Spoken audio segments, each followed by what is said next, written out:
Iniciamos nuestra novena semana para el estudio con el estudio del sistema génito-urinario, tanto masculino como femenino. Y les presentamos las competencias para esta semana, que son reconocer la estructura y función del aparato para identificar sus aspectos relacionados en salud y enfermedad y que principalmente se requieren en los cuidados de enfermería.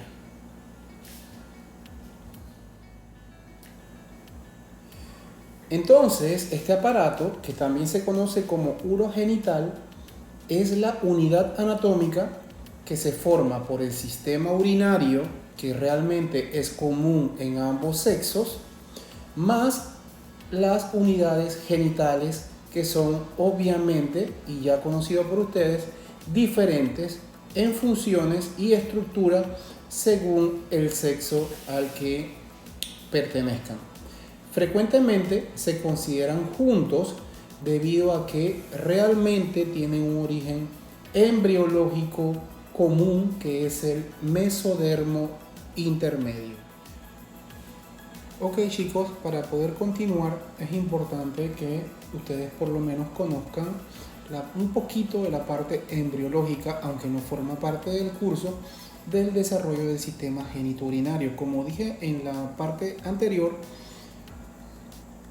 los órganos genitourinarios se estudian así de manera junta porque se considera que vienen de un origen común, que es el mesodermo. Y entonces, ¿qué era el mesodermo? El mesodermo es una de las 3 capas que conforman al embrión en una de sus etapas de formación, que se conoce como la gástrula.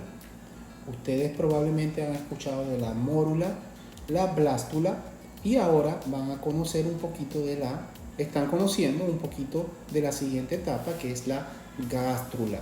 Entonces, ella forma 3 capas, ectodermo, mesodermo y endodermo, de donde cada una de ellas desprenden, y ahí lo pueden ver en color verde caña, muchas de las formaciones de nuestro organismo.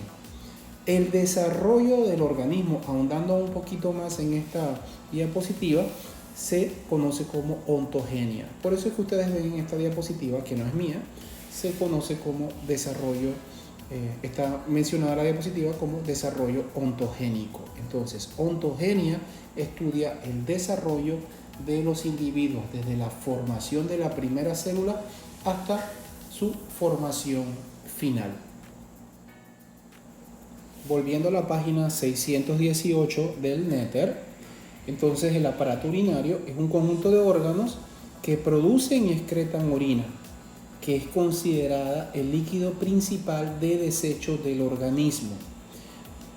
Estos desechos vienen o resultan de los procesos metabólicos que se dan principalmente en diversos órganos, pasan a la sangre, se filtran por el riñón y son expulsados en forma de orina a través de esta vía. Los órganos que constituyen a este aparato son los riñones, los uréteres, la vejiga urinaria y la uretra. Y visto frontalmente en la página 535 del Néter, entonces podemos ver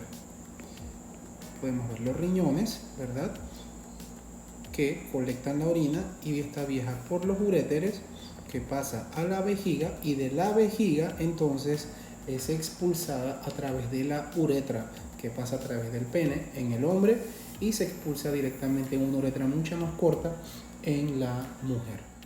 Recuerden que la reproducción solo se puede dar si una célula germinal femenina, que es el óvulo, que es producida en el ovario, es fecundada por una masculina, que es el espermatozoide. El aparato reproductor femenino entonces está diseñado para reproducir estos óvulos a nivel, vamos a cambiar esto aquí, a nivel de los ovarios, su viaje a través de las trompas para su anidación en el útero, y aparte de esto, una vez el óvulo está fecundado, se forma su embrión lo nutre durante todo este proceso y su proceso como feto durante su desarrollo.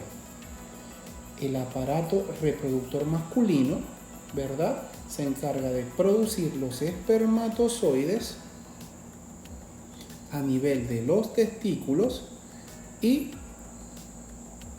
a través de los conductos deferentes su transporte para que sean expulsados junto con la combinación de los líquidos que son producidos a nivel de las glándulas de las vesículas seminales para producir el semen y viajar a través del pene para entonces iniciar el proceso de reproducción.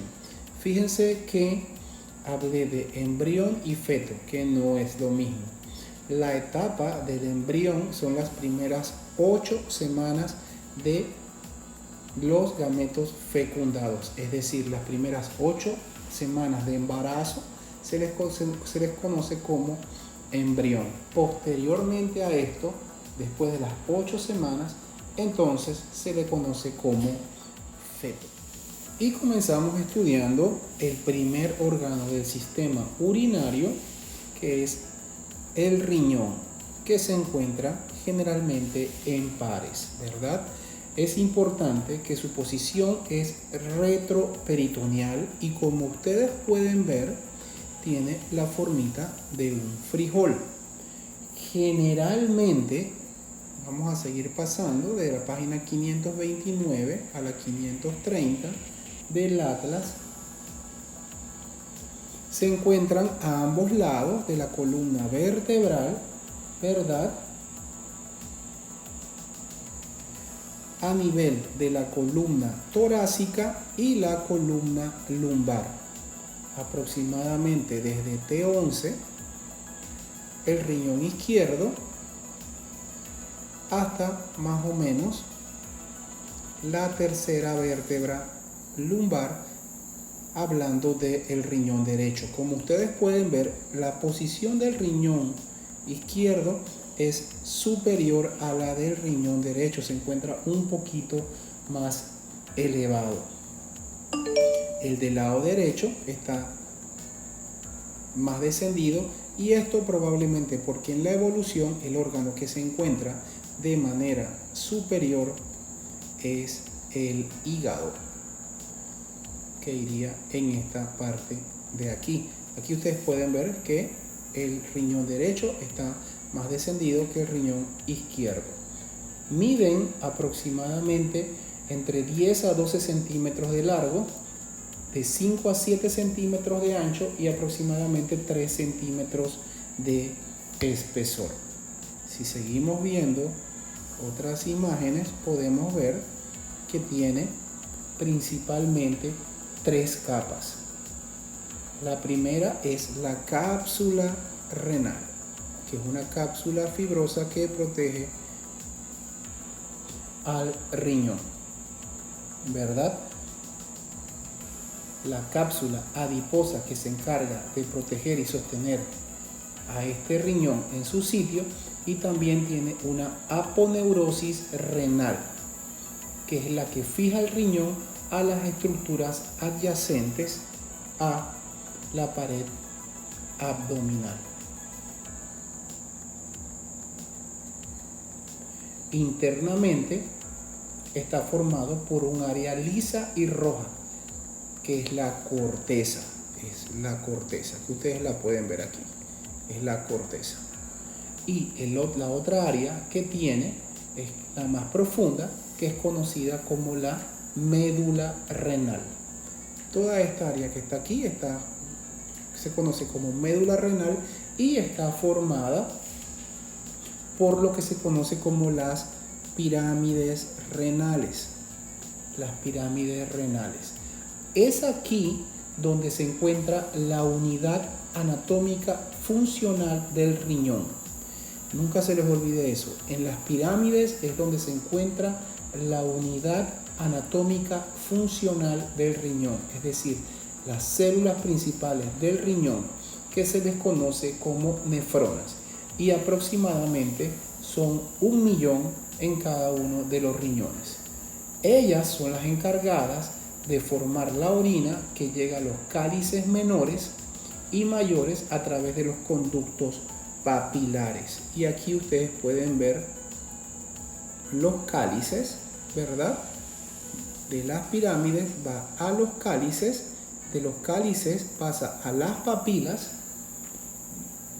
de las papilas va a lo que se conoce como la pelvis, y de la pelvis pasa al uréter. De allí realiza su viaje hacia la vejiga. Y esto, que la imagen tampoco es mía, esto va de internet, ¿verdad? Es lo que es la nefrona. La nefrona es lo que se conoce como unidad funcional. De la sangre pasan los desechos a través de la arteria renal, se filtran a nivel del glomérulo, pasan a los túbulos contorneados, en resumidas cuentas, y se liberan a los túbulos colectores, eso dentro de las pirámides, para entonces hacer su paso a lo que se conoce como los cálices menores, mayores, papila, pelvis, y la orina se va. Entonces, realmente, nuevamente, esta es una visión microscópica. No es necesario que conozcan todas estas estructuras, pero que sí sepan que la unidad funcional para la producción de orina es esta, la nefrona. Y no solamente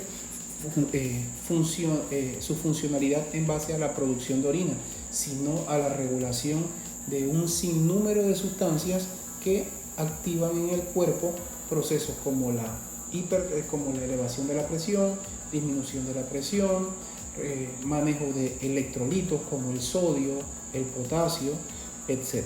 Entonces, esta es la parte más importante del aparato urinario, la unidad funcional, que es la nefrona. Es donde se da, en resumen, todo el proceso para la colección de orina, su liberación, su expulsión y la realización de los procesos funcionales que lleva a cabo el riñón, con influencia a nivel sistémico, inclusive la liberación de sustancias que producen, como les dije, efectos en, por ejemplo, la presión arterial. Nuevamente, en la página 535 podemos observar a los uréteres, dos estructuras tubulares que van a transportar la orina desde el riñón a la vejiga, ¿verdad? El paso a este nivel, vamos a subir aquí un poquito, a este nivel se da a través de una válvula, un esfínter, que impide que la orina se regrese. Si la orina se regresa, puede producir procesos infecciosos. De hecho, en niños, como dato, las infecciones a repetición de tipo urinario, la causa más común es el reflujo, es decir, regreso vésico-ureteral, o sea, vésico por ser vejiga, ureteral, del uréter, de la orina. Estos conductos miden aproximadamente entre 20 a 30 centímetros de largo y tienen una dirección, como ustedes pueden ver, relativamente oblicua. Tiene tres capas: una mucosa, una muscular y una adventicia. Los cálculos, que son las piedras, que muchas veces las personas dicen, ¿verdad?, que tienen piedra en los riñones, se localizan principalmente a nivel de los uréteres o también a nivel de alguna de las estructuras de los riñones, produciendo un dolor muy intenso. El término correcto es nefrolitiasis o también urolitiasis. Nefro cuando se localizan en los riñones, nefrourolitiasis cuando se localizan a nivel de los riñones y los uréteres, y la urolitiasis cuando se localizan a nivel de los uréteres. El término litiasis o lito es lo que utilizamos para definir de manera correcta una piedra. Y estas piedras que se encuentran en los riñones son principalmente de oxalato de calcio. Nosotros existen otros materiales, otros minerales, ¿verdad?, que forman también las piedras en los riñones, pero principalmente tenemos los oxalatos y los fosfatos de calcio.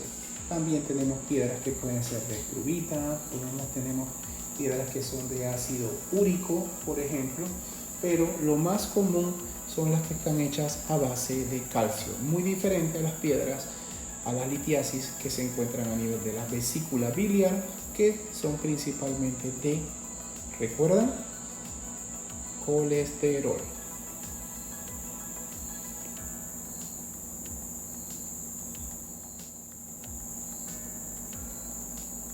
Ok, prácticamente terminamos con el sistema urinario y les presentamos un músculo hueco que almacena la orina y de allí se expulsa a través de la uretra, más larga en el hombre, ¿verdad? En esta figura del néter también la podemos ver.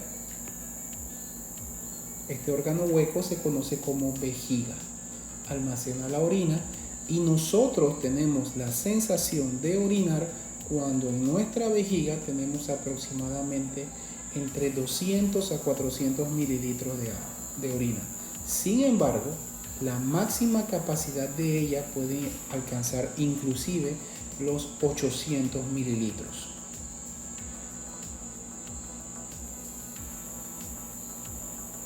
Si vemos su posición en esta imagen lateral, ¿verdad? Ya vieron, estamos en la página 593. Esta es una vista lateral, ¿verdad? Un corte donde podemos ver lateralmente la vejiga y en la mujer se encuentra por delante del útero y del recto. En el hombre obviamente no hay útero, así que se encuentra solamente por delante del recto. Y se encuentra ubicada en la pelvis, en la parte inferior, que es la pelvis menor.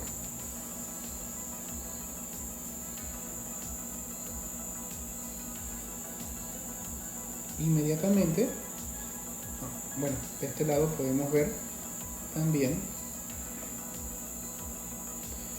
en la página 595 su relación con las estructuras tanto en el sexo masculino, aquí podemos ver la próstata, como en el sexo femenino. Entrada de la vagina, ¿verdad? Entonces, ¿cómo se comunica con la salida? Se comunica a través de la uretra, que es la porción terminal del aparato excretor y, como ya dijimos, va desde la vejiga hasta el exterior. En las mujeres se encuentra específicamente detrás de la sínfisis del pubis y tiene una longitud de aproximadamente 4 centímetros, bien pequeña. El orificio uretral está entre el clítoris y el orificio vaginal.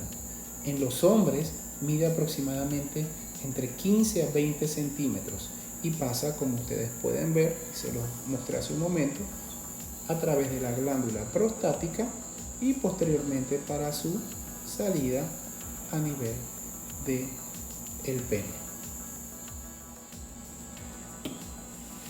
Y como pueden ver, qué importante es el conocimiento de la anatomía, porque en este punto, si tenemos una persona con que necesitamos drenarle la orina, por ejemplo, muchas veces en las embarazadas, en su labor de parto, para facilitar el mismo, sabemos entonces que el orificio externo de la uretra se encuentra, como ya dijimos, entre el introito de la vagina y el clítoris. Ese pequeño agujerito, que esa pequeña entrada o salida, mejor dicho, es la que permite la colocación del catéter urinario o de la sonda uretral, que va a permitir en su defecto el procedimiento que se desea hacer. Entonces, como pueden ver, importante el conocimiento anatómico de la posición de la uretra en la mujer, que es probablemente un poquito más complicado.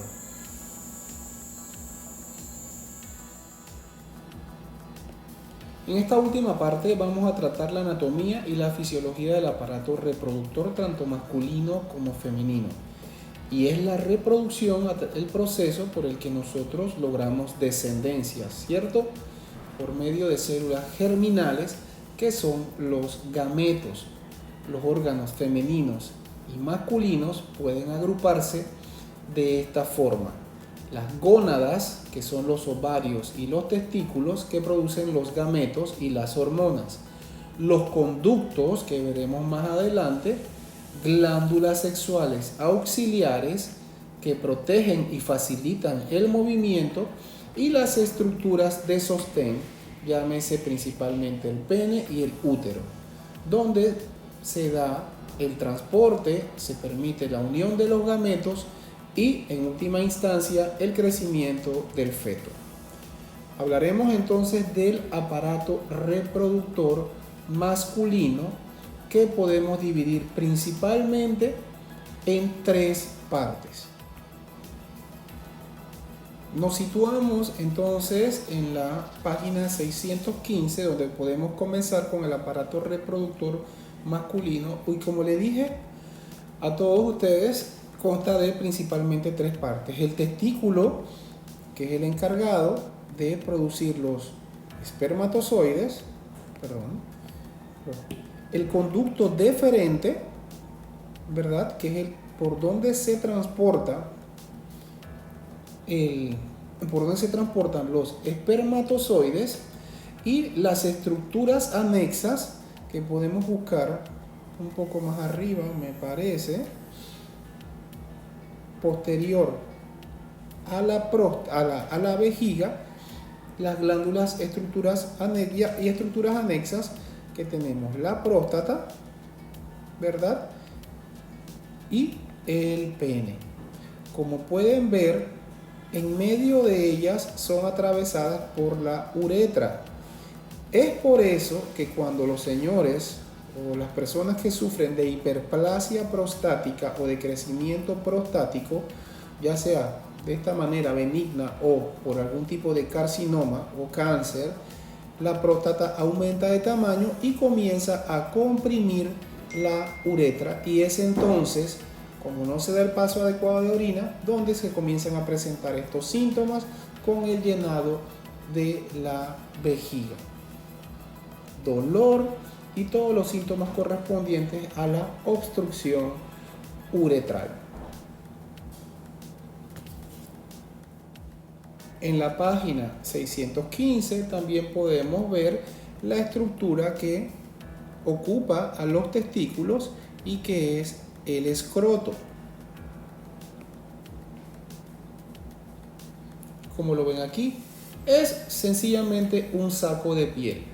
Cuando esta piel se contrae, forma las arrugas del escroto y se encarga de regular la temperatura de los testículos para que estén por lo menos de 2 a 3 grados menos que la temperatura corporal. El músculo se contrae en respuesta al frío y se relaja en relación al aumento de la temperatura o calor.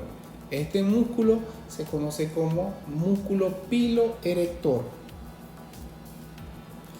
Como les dije, entonces el escroto está ocupado por los testículos, que son glándulas ovales que miden entre 5 a 6 centímetros de largo y 2.5 centímetros, 2 centímetros y medio aproximadamente de diámetro. Ellos descienden a través del canal inguinal a los 7 meses del desarrollo fetal. Es decir, y creo que aquí hay una imagen ¿verdad? En una de las láminas del néter, en la página 614, donde pueden ver que los testículos hasta el séptimo mes se encuentran en la cavidad abdominal y luego descienden para ocupar su posición en el escroto. Ya a los 8 meses ustedes pueden ver que el testículo está totalmente descendido. El fenómeno del paciente que le conocen como chiclán, donde el testículo no desciende, se le conoce como criptorquidia. Este aumento, que conocemos como epididimo, que se encuentra fuera del testículo, en el borde posterior, tiene forma de, como pueden ver, una coma. Posee una cabeza, cuerpo y cola. Y se continúa con los conductos, con el conducto deferente. El epidídimo mide aproximadamente casi 4 centímetros y funcionalmente es donde realmente se da la espermiogénesis, es decir, donde maduran los espermatozoides. Proceso que dura aproximadamente entre 1 a 2 semanas.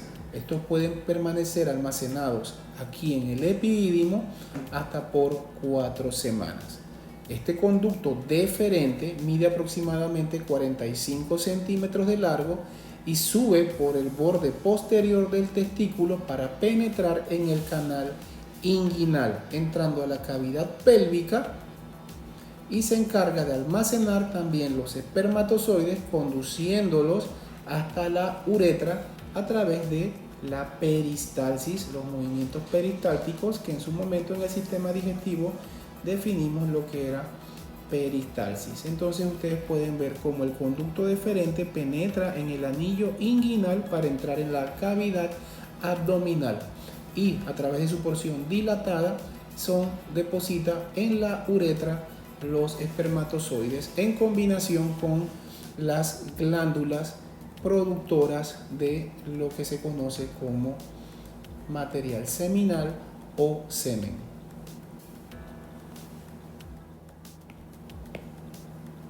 Posteriormente, luego de pasar por el conducto deferente, se depositan en los conductos o se continúan por los conductos que conocemos como eyaculadores, donde a nivel de la próstata, la uretra prostática, se depositan, y aquí pueden ver el orificio o la representación del orificio del conducto eyaculador, que tiene una longitud de aproximadamente 2 centímetros. Realmente no me interesa que ustedes se sepan las mediciones de estos conductos, pero sí la existencia de la vía por la cual se da el proceso o el viaje de los espermatozoides desde su creación hasta su depósito en la uretra. Entonces, en resumen, vienen de los testículos, ¿verdad?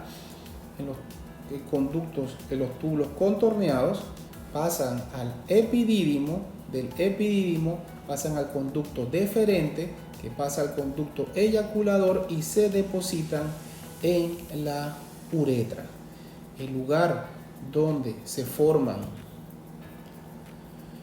los espermatozoides. Entonces, ya lo mencionamos, ¿recuerdan cuál es?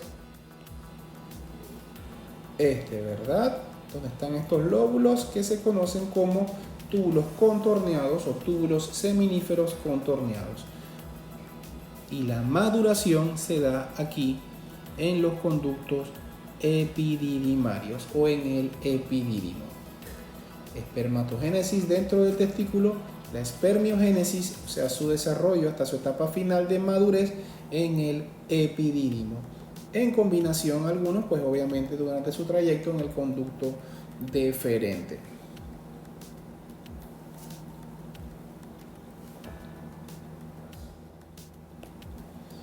No nos queda más que la uretra, que es el conducto terminal de este aparato reproductor con una doble función.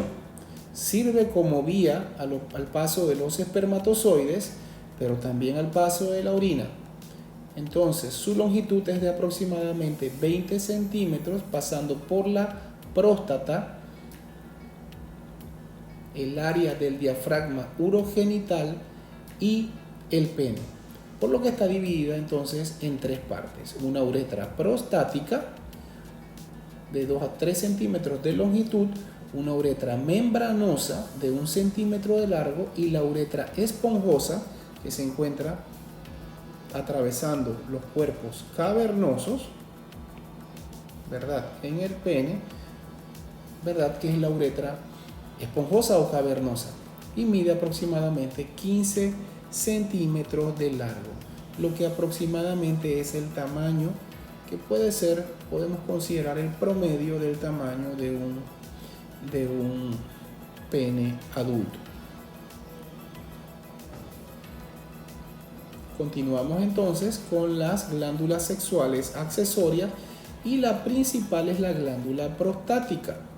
Esta, como saben, como pueden ver aquí, tiene una forma de una almendra y el tamaño de una nuez. Está debajo de la vejiga urinaria, como pueden ver aquí en la figura de la página 613, ¿verdad? Está debajo de la vejiga y rodea la parte superior de la uretra. Secreta líquidos que son ligeramente ácidos, como el ácido cítrico, la fosfatasa ácida prostática y las prostaglandinas. ¿Y para qué son estas secreciones? Pues contribuyen al movimiento y a la vitalidad de los espermatozoides, los ayuda a sobrevivir en su tracto. A medida que vamos aumentando de edad, la glándula va aumentando de tamaño y su crecimiento de forma benigna se conoce como hiperplasia prostática benigna, y su crecimiento maligno, pues el carcinoma o cáncer de próstata, que están siempre en los primeros lugares de cáncer o causa o prevalencia de cánceres, junto al cáncer de mama y al cáncer cérvico uterino. Por otro lado, tenemos dos tipos de glándulas accesorias. Tenemos las glándulas bulbouretrales, que las podemos ver aquí, ¿verdad?, siguiendo a la próstata, que secretan una sustancia alcalina y también protegen a los espermatozoides para neutralizar ¿qué? El medio ácido de la uretra y el medio ácido de la vagina. Secretan moco que lubrica la punta del pene durante la relación sexual.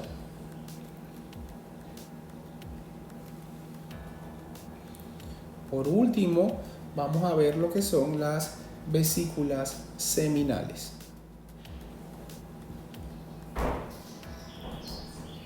Las vesículas seminales son pares, con forma de bolsa, de aproximadamente 5 centímetros de largo, que se encuentran en la parte posterior y la base de la vejiga. Aquí las pueden ver. Aquí estamos la próstata, y aquí pueden ver las glándulas de Cúpero bulbouretrales. Por aquí pasa entonces la uretra para el pene, ¿verdad? Entonces secretan un líquido también alcalino, viscoso y rico en fructosa, que es un azúcar que le da los carbohidratos o energía a los espermatozoides para que emprendan su viaje. Comprende aproximadamente 60% del volumen del líquido seminal. Otra función, entonces, como es alcalino, también contribuye, como las glándulas bulbouretrales, a contrarrestar la acidez del aparato reproductor femenino. La vagina es altamente ácida, por eso no es recomendable estar utilizando estas duchas vaginales o estar metiéndose el jabón para limpiarse tan dentro. ¿Por qué? Porque la vagina, por decirlo así, se autolava, ya que es ácida. Entonces, estas son las tres glándulas cuyas secreciones inmersas con los espermatozoides forman lo que es el semen, que tiene también hipoclorito de sodio. Por eso es que el semen tiene un olor también como a cloro.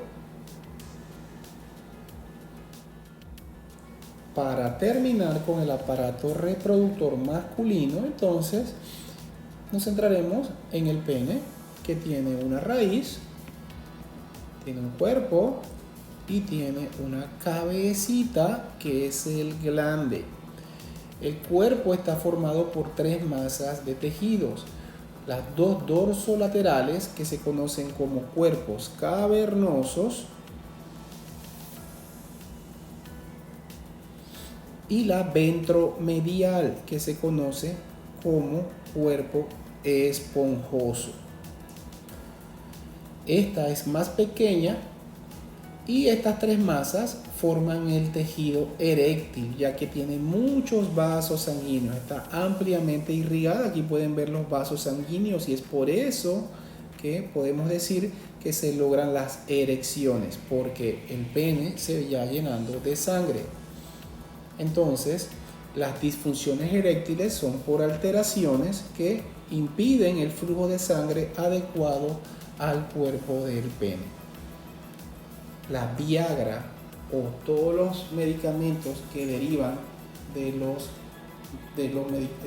compuestos como el sildenafil, ¿verdad?, que es la Viagra, producen dilatación por secreción de óxido nítrico en el cuerpo, y esto produce vasodilatación, lo que favorece que el pene se llene de manera mucho más fácil de sangre. Entonces se logra una fácil erección. Por último, pues tenemos el glande, que es la cabecita, y que en principio de nuestras vidas está rodeado por un tejido de piel que se conoce como prepucio. La inflamación del prepucio se conoce como postitis. La inflamación del glande se conoce como balanitis. Es importante que este prepucio se pierda o se retraiga, porque se pierda ya sea de manera natural o a través de un proceso quirúrgico, ya que esto facilita que en los surcos entre el glande y el cuerpo no se acumule lo que es el esmegma o secreciones seminales que se van acumulando y pues generan mala higiene. Entonces básicamente eso era lo que les tenía del aparato reproductor masculino. Importante saber que este prepucio, la mala manipulación del mismo puede producir su inflamación, y entonces esta inflamación en casos de urgencia puede producir una necrosis de la cabeza del glande, debido a que la inflamación va comprimiendo los vasos sanguíneos, y si comprime los vasos sanguíneos, entonces los mismos no hay flujo de sangre hacia el área del glande.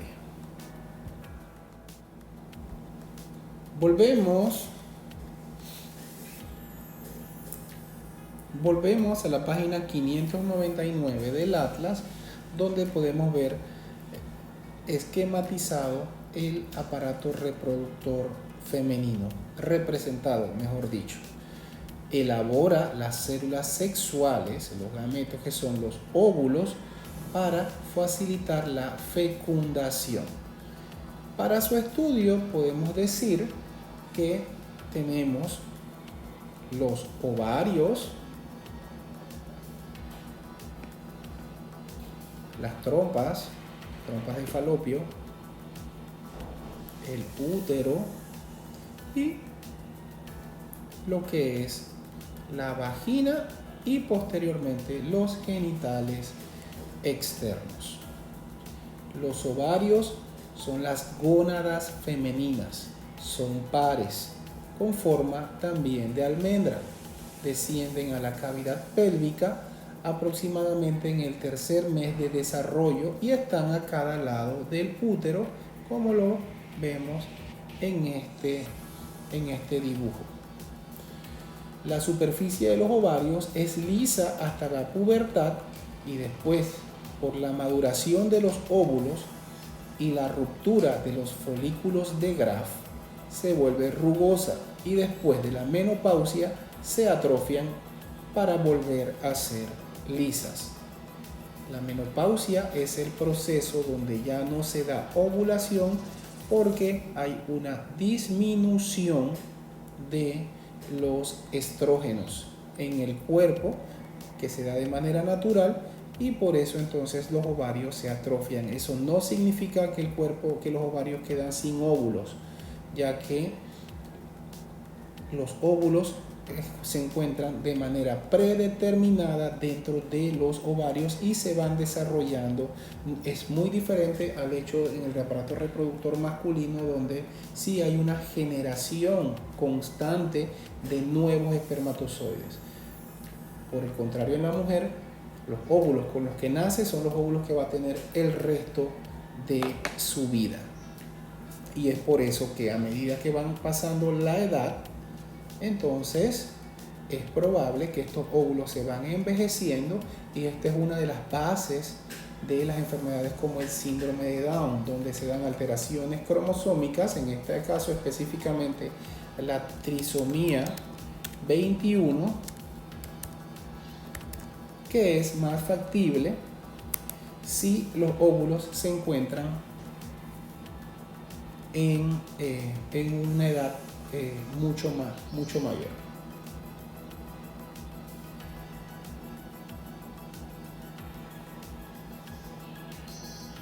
Podemos decir que ustedes, las mujeres, nacen aproximadamente con 1 millón de óvulos potenciales, pero de estos aproximadamente solamente unos 400 óvulos son los que van a proceder de la propia ovulación en el transcurso de su vida.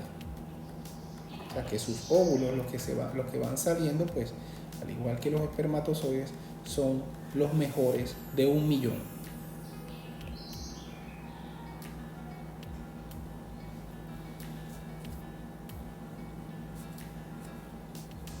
Las trompas pues son 2 conductos también.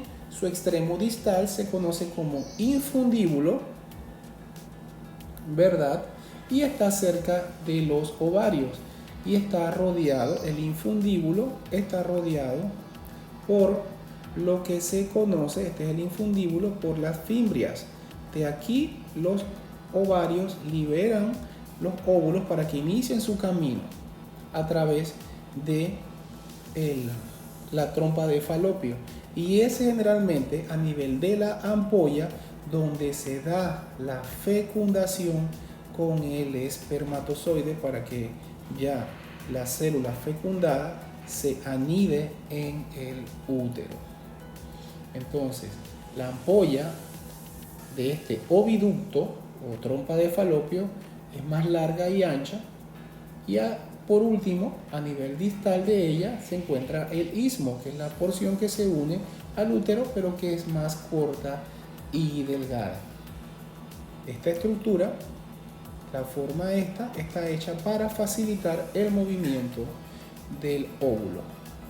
Muy importante que recuerden que el lugar donde se da la fecundación de manera normal, la mayor parte de las veces, lo esperado es que se dé a nivel de la ampolla. El útero, por su parte, se encuentra entre la vejiga y el recto. Ya lo habíamos dicho, tiene forma, como ustedes pueden ver, parece como una pera de aproximadamente 7 centímetros y medio por 5 centímetros de ancho y 2 centímetros y medio de grosor. Tiene o se divide en las siguientes partes: un fondo, ¿verdad?, que es la parte que se encuentra como techo, la parte central, que es el cuerpo, ¿cierto?, y una parte inferior, que es el cuello o el cervix, ¿verdad? Las células secretoras de esta porción producen moco cervical, que está constituido por agua, glucoproteínas, proteínas serosas, lípidos, enzimas y sales orgánicas. ¿Y para qué son estas secreciones importantes? Facilitan la reproducción y también aportan energía a los espermatozoides, siendo reservorio de estos, juntos con el cervix, y también los protege de los fagocitos.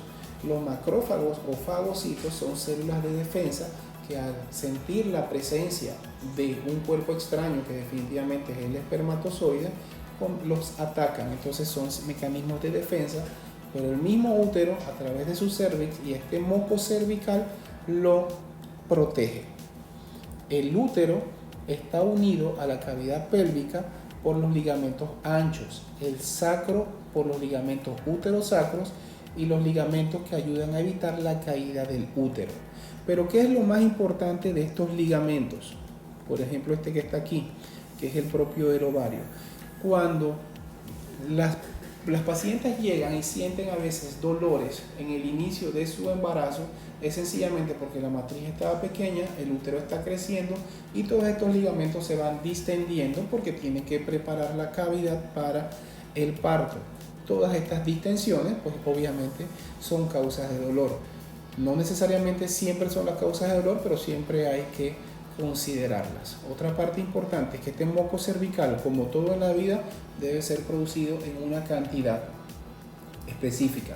Si se secreta mucho más, entonces este moco cervical impide la movilidad de todo en exceso, está mal, ¿verdad? Entonces impide la movilidad de los espermatozoides. Y esto, para mencionar algo adicional, es el mecanismo de acción de uno de los anticonceptivos más conocidos, como lo es la Depo-Provera o ese famoso inyectable de 3 meses, ¿verdad? O estos implantes que duran 3 a 5 años. El útero, para finalizar, también podemos decir que tiene 3 capas, ¿verdad?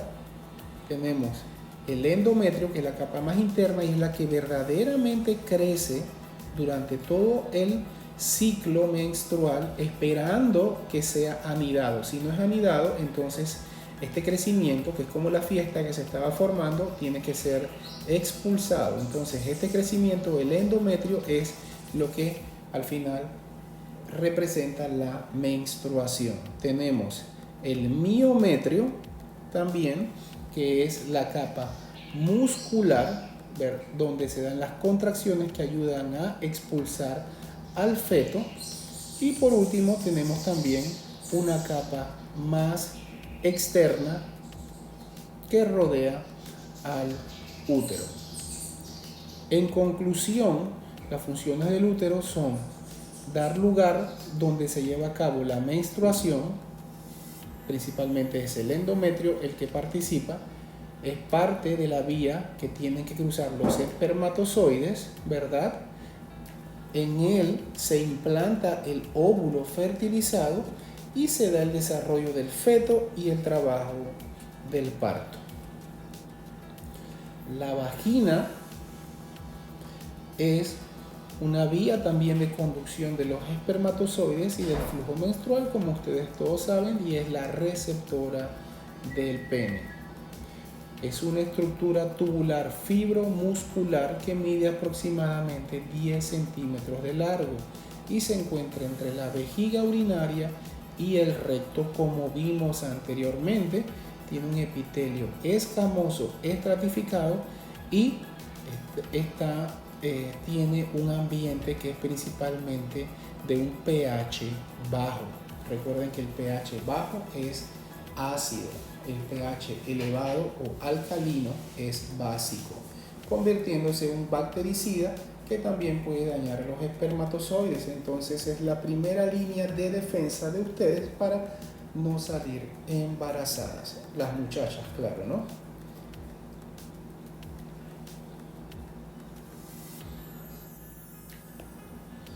No nos queda más que la uretra, que es el conducto terminal de este aparato reproductor con una doble función. Sirve como vía al paso de los espermatozoides, pero también al paso de la orina. Entonces, su longitud es de aproximadamente 20 centímetros, pasando por la próstata, el área del diafragma urogenital y el pene, por lo que está dividida entonces en 3 partes. Una uretra prostática de 2 a 3 centímetros de longitud, una uretra membranosa de 1 centímetro de largo y la uretra esponjosa que se encuentra atravesando los cuerpos cavernosos, ¿verdad? En el pene, ¿verdad? Que es la uretra esponjosa o cavernosa y mide aproximadamente 15 centímetros de largo, lo que aproximadamente es el tamaño que puede ser, podemos considerar el promedio del tamaño de un pene adulto. Continuamos entonces con las glándulas sexuales accesorias y la principal es la glándula prostática. Esta, como saben, o como pueden ver aquí, tiene una forma de una almendra y el tamaño de una nuez. Está debajo de la vejiga urinaria, como pueden ver aquí en la figura de la página 613, ¿verdad? Está debajo de la vejiga y rodea la parte superior de la uretra. Secreta líquidos que son ligeramente ácidos, como el ácido cítrico, la fosfatasa ácida prostática y las prostaglandinas. ¿Y para qué son estas secreciones? Pues contribuyen al movimiento y a la vitalidad de los espermatozoides, los ayuda a sobrevivir en su tracto. A medida que vamos aumentando de edad, la glándula va aumentando de tamaño y su crecimiento de forma benigna se conoce como hiperplasia prostática benigna, y su crecimiento maligno, pues el carcinoma o cáncer de próstata, que está siempre en los primeros lugares de cáncer o causa o prevalencia de cánceres, junto al cáncer de mama y al cáncer cérvico uterino. Por otro lado, tenemos dos tipos de glándulas accesorias.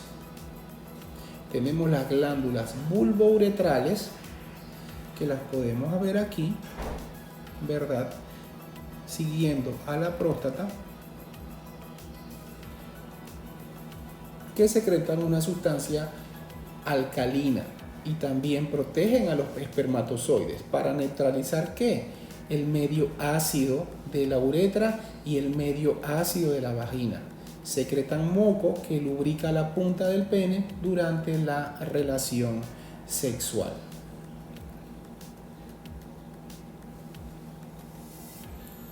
Por último, vamos a ver lo que son las vesículas seminales.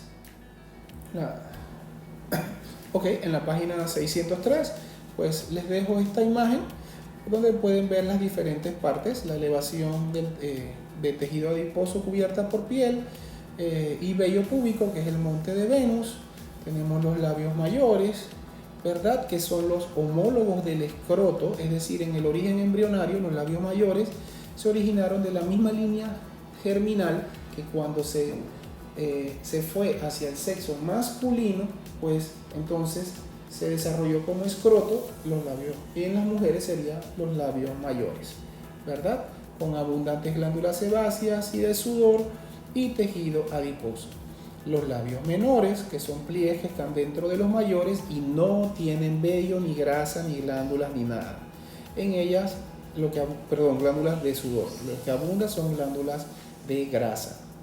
El clítoris es lo que en el desarrollo en la parte del hombre, como homólogo, tenemos al glande. Bueno, el clítoris es lo que es el homólogo del glande y del pene en el hombre. Y participa activamente, obviamente ustedes saben que es un órgano que es altamente excitable.